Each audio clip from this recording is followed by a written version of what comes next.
हम अपने जीवन के आने वाले समय को नहीं जानते, हम अपना भविष्य नहीं जानते, लेकिन परमेश्वर हमारा भविष्य जानता है। परमेश्वर को पता है आने वाले समय में हम सबके जीवन में क्या होने वाला है, हमारे फ्यूचर के लिए, हमारे भविष्य के लिए क्या अच्छा है, क्या बुरा है, कौन व्यक्ति हमारे लिए लाभदायक है, कौन हानिकारक है, हमारे जीवन का कौन सा डिसीजन हमारे आने वाले समय के लिए सही होगा और कौन सा गलत होगा, सब परमेश्वर जानता है। हालेलुया।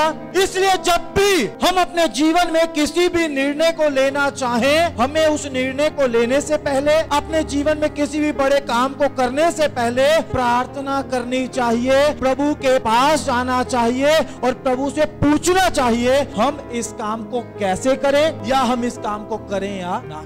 हम परिस्थितियों को देखकर, लोगों के मुंह को देखकर, हालातों को देखकर बहुत बार डिसीजन लेते हैं जो बाद में गलत साबित होते हैं। मैंने बहुत सारे लोगों को देखा, शादी का डिसीजन वो कैसे लेते हैं, शादी का निर्णय कैसे लेते हैं। ज्यादातर लोग देखेंगे क्वालिफिकेशन क्या है, लड़के की क्वालिफिकेशन क्या है, लड़की की क्वालिफिकेशन क्या है, कितना कमा लेते हैं, घर में कौन कौन है, ये कुछ बेसिक बातें देखकर शादियां तय हो जाती हैं, या लड़का लड़की एक दूसरे को पसंद करते हैं, शादी तय कर लेते। जब बिना प्रार्थना किए इस काम को किया जाता है तो बहुत सारी शादियां बाद में टूट जाती हैं, बहुत सारे लोगों के तलाक हो जाते हैं। कारण ये है कि शादी बिना प्रभु की मर्जी के। मकान बनाना है, मकान बनाने के लिए देखते हैं कौन सी जगह अच्छी है, कौन सी कॉलोनी बढ़िया है, कहां पर रेट अच्छा मिल रहा है, कौन सा मकान बजट में है, ये सोचकर मकान बनाने के लिए निर्णय ले लेते हैं, उसके लिए लोन ले लेते हैं, और बाद में बहुत बार क्या होता है,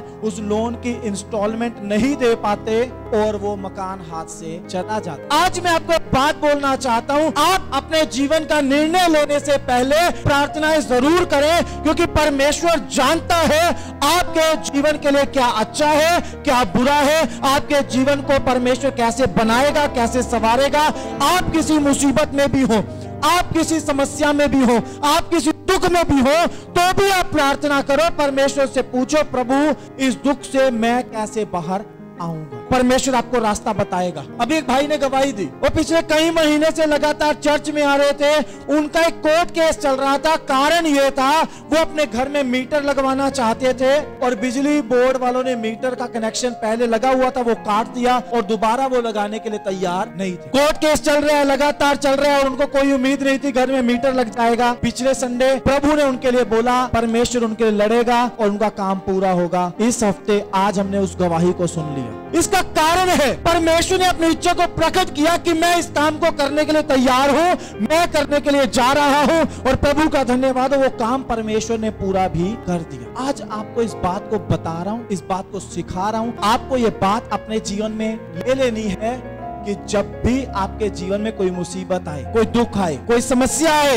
या आपको अपने जीवन में कोई बहुत बड़ा निर्णय लेना है, डिसीजन लेना है, तो आपको उससे पहले प्रार्थना करनी है और प्रभु की इच्छा को जानना। जब राजा दाऊद नया राजा बना तो दुश्मन देश के लोगों को पता चला कि शाऊल मर गया और दाऊद उसकी जगह पर राजा बना है, तो दुश्मन देश के लोगों ने सोचा कि दाऊद तो नया राजा बना है, उसको हराकर हम देश पर कब्जा कर लेंगे, और ये सोच के दुश्मन ने हमला कर दिया। जब दुश्मन ने हमला किया राजा दाऊद के ऊपर, तो राजा दाऊद ने अपने सेनापतियों को नहीं बुलाया, अपने सेना के जवानों को नहीं बुलाया, उनके साथ सलाह मशवरा नहीं किया, बल्कि राजा दाऊद ने क्या किया, आज मैं बाइबल से आपको बताना चाहता हूं। हम पढ़ेंगे दूसरा शमूएल अध्याय 5 उसका 17 वचन से 25 वचन तक। दूसरा शमूएल 5 अध्याय उसका 17 वचन से लेकर 25 वचन तक हम पढ़ेंगे। जब पलिश्तियों ने ये सुना कि इज़राइल का राजा होने के लिए दाऊद का अभिषेक हुआ, तब सब पलिश्ती दाऊद की खोज में निकले। ये सुनकर दाऊद गढ़ में चला गया। तब पलिश्ती आकर रेपाइम नामक तराई में फैल गए। तब दाऊद ने यहोवा से पूछा, क्या मैं पलिश्तियों पर चढ़ाई करूं? क्या तू उन्हें मेरे हाथ कर देगा? यहोवा ने दाऊद से कहा, चढ़ाई कर, क्योंकि मैं निश्चय पलिश्तियों को तेरे हाथ कर दूंगा। तब दाऊद बाल परासिम को गया और दाऊद ने उन्हें वही मारा। तब उसने कहा, यहोवा मेरे सामने होकर मेरे शत्रुओं पर जल की धारा के समान टूट पड़ा है। इस कारण उसने उस स्थान का नाम बाल परासिम रखा। वहां उन्होंने अपनी मूर्तों को छोड़ दिया और दाऊद और उसके जन उन्हें उठा ले गए। फिर दूसरी बार पलिश्ती चढ़ाई करके रपाइम नामक तराई में फैल गए। जब दाऊद यहोवा से पूछा, तब उसने कहा, चढ़ाई ना कर, उनके पीछे से घूमकर तूत वृक्षों के सामने से उन पर छापा मार, और जब तूत वृक्षों की फुनगी में से सेना के चलने की सी आहट तुझे सुनाई पड़े, तब यह जानकर फुर्ती करना कि यहोवा पलिश्तियों की सेना के मारने को मेरे आगे अभी पधारा है। यहोवा की इस आज्ञा के अनुसार दाऊद गैबा से लेकर गेजेर तक पलिश्तियों को मारता गया। आमीन।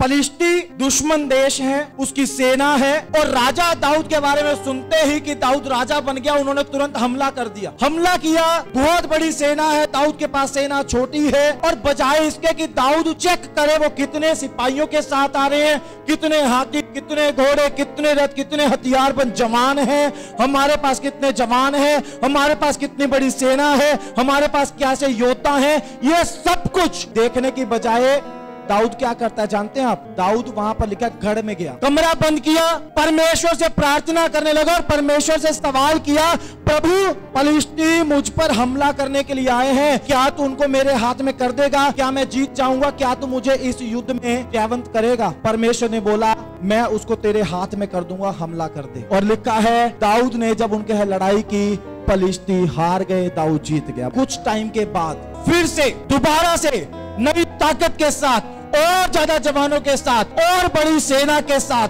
और हथियारों के साथ दोबारा से दुश्मन देश पलिश्तीन ने दाऊद के ऊपर, इजराइल के ऊपर फिर से हमला कर दिया। जब दोबारा हमला हुआ तो ये भी हो सकता था दाऊद ये निर्णय लेता, पिछली बार तो परमेश्वर ने उनको मेरे हाथ में कर दिया था, पिछली बार मैं उन्हीं लोगों से जीत गया था, अभी फिर से जीत जाऊंगा, प्रार्थना करने की कोई जरूरत नहीं। लेकिन दाऊद ने ऐसा नहीं किया। दाऊद ने दोबारा से परमेश्वर की इच्छा को जानना चाहा कि परमेश्वर तू मुझे बता, मैं क्या करूं? क्या मैं उन पर चढ़ाई करूं? क्या तू उनको मेरे हाथ में कर देगा? परमेश्वर ने जवाब दिया, नहीं, इस बार तुझे सामने से हमला नहीं करना, इस बार एक काम कर, तू दूसरी तरफ से जा, तूत के वृक्षों के पीछे बैठकर इंतजार कर, और जब तू फुगनियों में से आहट सुनाई दे तुझे चलने की, तो समझ जाना यहोवा यानी मैं खुदा तेरा जीवित परमेश्वर तेरे आगे आ गया हूं पलिश्तीन देश को हराने के लिए। परमेश्वर खुद दाऊद के आगे चला, क्योंकि दाऊद ने परमेश्वर की इच्छा को जानना चाहा, और परमेश्वर ने क्या किया? दाऊद इंतजार कर रहा, परमेश्वर आगे आया, और परमेश्वर ने दाऊद के साथ होकर, बल्कि मैं बोलूंगा दाऊद से आगे होकर, पलिश्तीन देश के लोगों के ऊपर हमला कर दिया। दाऊद उनको मारता चला गया, और दाऊद दूसरा युद्ध भी पलिश्तीन देश से जीत गया। दाऊद ये भी कर सकता था, पहले ऑलरेडी डिसीजन पता था, दुश्मन भी वही है, सेना भी वही है, जगह भी वैसी है, चलो जी मारते हैं। लेकिन दाऊद ने परमेश्वर की इच्छा को जानना बेहतर समझा। आज आप यहाँ पर बैठे हैं, आप जब बीमार हो जाते हैं, आप एक डॉक्टर के पास जाते हैं, दवाई लेते हैं, आराम नहीं आता, फिर आप दूसरे के पास जाते हैं, दवाई लेते हैं, आराम नहीं आता, फिर आप तीसरे के पास जाते हैं, करते करते बीमारी बहुत सारे लोगों की बिगड़ जाती है, फिर हॉस्पिटल में जाते हैं, बहुत सारे लोग ठीक हो जाते हैं, बहुत सारे लोगों को जवाब मिल जाता है, लेकिन तब तक आपका बहुत सारा वक्त खराब हो जाता है, आपके बहुत सारे पैसे बर्बाद हो जाते हैं, और कुछ लोगों के इस कामों के कारण, छुट्टियां मारने के कारण नौकरियां चली जाती हैं, घर के हालात बुरे हो जाते हैं। जब आप बीमार होते हैं, आप प्रार्थना, बाइबल में लिखा है उसके कोड़े खाने से तुम चंगे हो चुके हो। आप बीमार हुए, आप प्रार्थना करो, प्रभु आपको चंगा करेगा। अगर प्रभु की ये इच्छा है कि आप उसके लिए दवाई लें, अगर प्रभु की इच्छा है आप उसके लिए टेस्ट करवाएं, अगर प्रभु की इच्छा है आप उसके लिए इलाज करवाएं, तो जरूर प्रार्थना में परमेश्वर आपके ऊपर प्रकट करेगा कि इस बीमारी के लिए तुझे इस काम को करना। आज बहुत सारे लोग जब कर्जे में आते हैं, मैंने उनके जीवन के ऊपर मैंने क्या देखा, जो खास करके कर्जे में फंसते हैं, वो कर्ज में फंसते हैं, कर्ज से निकलने के लिए वो दूसरा कर्जा ले लेते हैं, दूसरे कर्ज को उतारने के लिए वो तीसरा कर्जा ले लेते हैं। यहाँ पर अगर कोई कर्ज में, तो वो इस बात को अच्छे से समझेगा, एक लोन उतारने के लिए दूसरा लोन, दूसरा लोन उतारने के लिए तीसरा लोन, तीसरा लोन उतारने के लिए चौथा लोन, और ऐसे करते करते वो इतने ज्यादा कर्ज के जाल में फंस जाते कि उससे कभी बाहर नहीं आते। आप कर्ज में आ गए, कोई बात नहीं, अब प्रार्थना करो, प्रभु आपको बताएगा आप कर्ज से निकलने के लिए क्या कर सकते हैं। हो सकता है परमेश्वर आपको बोले कि आप एक और जॉब ज्वाइन कर लो, हो सकता है परमेश्वर आपके लिए अचानक कोई रास्ता खोले और कोई आपकी मदद के लिए खड़ा हो जाए जो बिना ब्याज के आपको पैसा उधार दे दे। परमेश्वर कुछ भी कर सकता है, लेकिन क्या आप उससे प्रार्थना करते हो? अपने जीवन में कोई भी निर्णय लेने से पहले, आपको अपने जीवन के किसी भी निर्णय को लेने से पहले उससे प्रार्थना करना जरूरी है। उससे प्रार्थना किए बिना आप कोई भी निर्णय लेंगे वो गलत साबित हो सकता है और उससे आपके बहुत सारे नुकसान हो सकते हैं।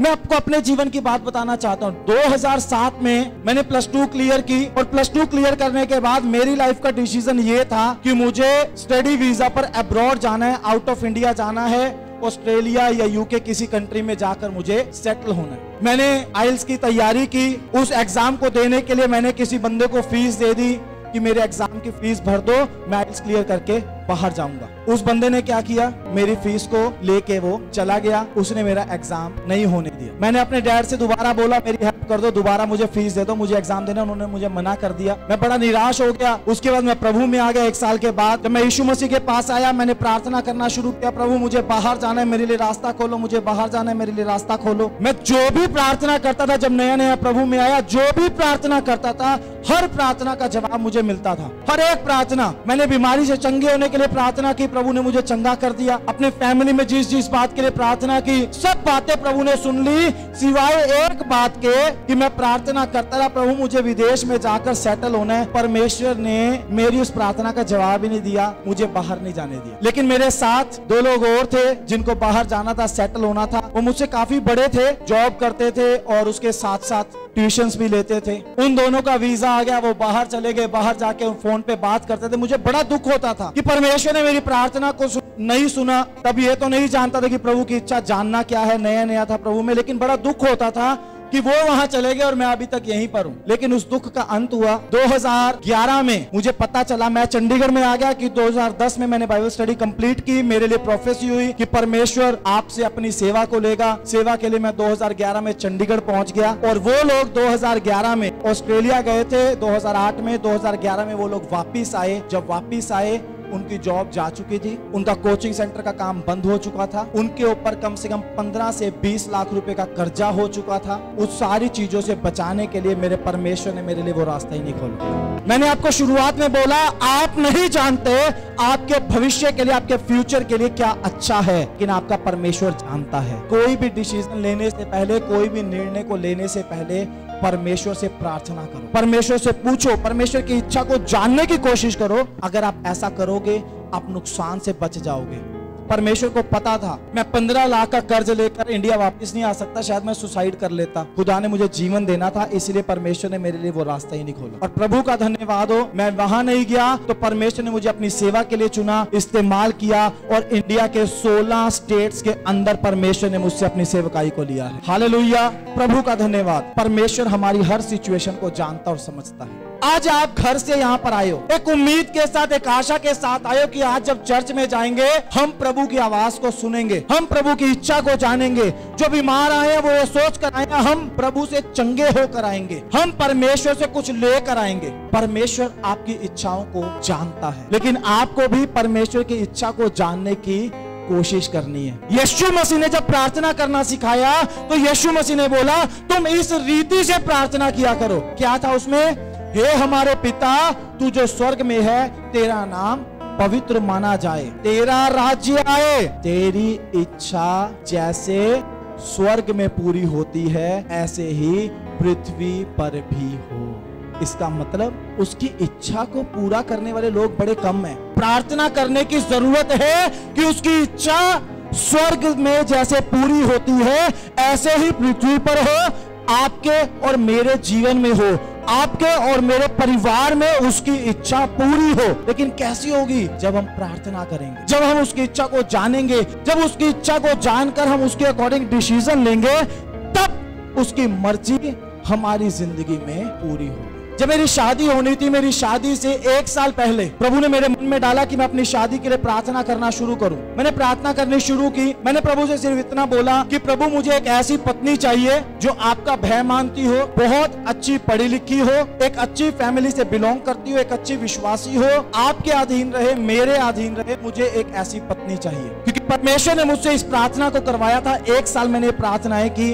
और प्रभु का धन्यवाद हो, जब 1 साल के बाद मेरी शादी हुई तो मुझे ठीक वैसी पत्नी मिली जैसे प्रभु की इच्छा थी। मेरी वाइफ डॉक्टर है, एक बहुत अच्छी फैमिली से है और प्रभु का धन्यवाद हो, परमेश्वर का भय मानती है, मेरे भी अधीन रहती है और सेवा के हर कदम पर वो मेरा साथ देने वाली है। ये परमेश्वर की इच्छा थी और खुदा ने अपनी इच्छा को पूरा करवाने के लिए मुझसे बोला मैं प्रार्थना करूं। जब मैंने प्रार्थना की तो परमेश्वर ने अपनी मर्जी को मेरे जीवन में पूरा किया। आपके घर में एक व्यक्ति है जो नशे करता है, आपके घर में एक व्यक्ति है जो झगड़े करता है। आप उसके लिए प्रार्थना करते हो, बहुत बार क्या होता है उसका जीवन नहीं बदलता, आप निराश होकर प्रार्थना करने छोड़ देते हो। आप बैठकर प्रभु से इच्छा जानने की कोशिश करो, प्रभु इसका जीवन आप कैसे बदलना चाहते हो, आप मुझ पर प्रकट करो। हो सकता है परमेश्वर आपको बोले कि आप उपवास रखकर प्रार्थना करो। आप उपवास रख के प्रार्थना करोगे, परमेश्वर उसके जीवन को बदल दे। आप चाहते हैं एक रास्ता आपके लिए खुल जाए। मैंने लोगों को देखा खुदा के अलग अलग दासों के पास जाकर वो सिर पर हाथ रखवाकर प्रार्थना करवाकर ये चाहते हैं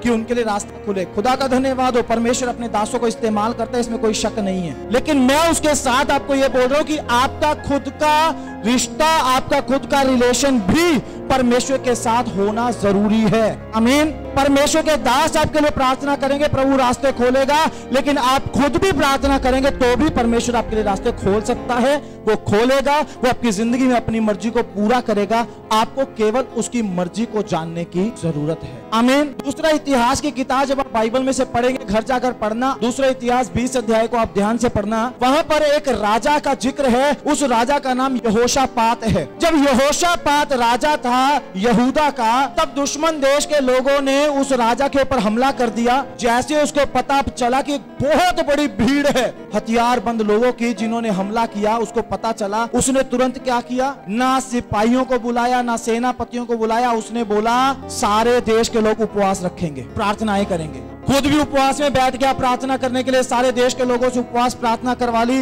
सारे देश के लोग एक जगह पर इकट्ठे हो गए और जब इकट्ठे हुए उन्होंने मिलकर प्रार्थना करना शुरू किया परमेश्वर से। जब वो प्रार्थना कर रहे तो वहां पर लिखा है एक भविष्य वक्ता ने तुरंत पवित्र आत्मा से, परमेश्वर के आत्मा से परिपूर्ण होकर बोला, परमेश्वर तुम्हारे शत्रुओं को नाश करेगा और वो आप ही तुम्हारे लिए उस लड़ाई को लड़ेगा। परमेश्वर के आत्मा से भर के उस भविष्य वक्ता ने बोला कि युद्ध तुम्हारा नहीं, युद्ध मेरा है। जब परमेश्वर ने इस बात को बोला तो प्रभु का धन्यवाद हो, अगले ही दिन, वेरी नेक्स्ट डे, जब वो लड़ाई करने के लिए निकले, वहां पर क्या हुआ जानते हैं आप? जब वो लोग लड़ाई करने के लिए निकले, वो जो दुश्मन देश के लोग थे वो आपस में ही लड़के एक दूसरे को मार के वहीं खत्म हो गए।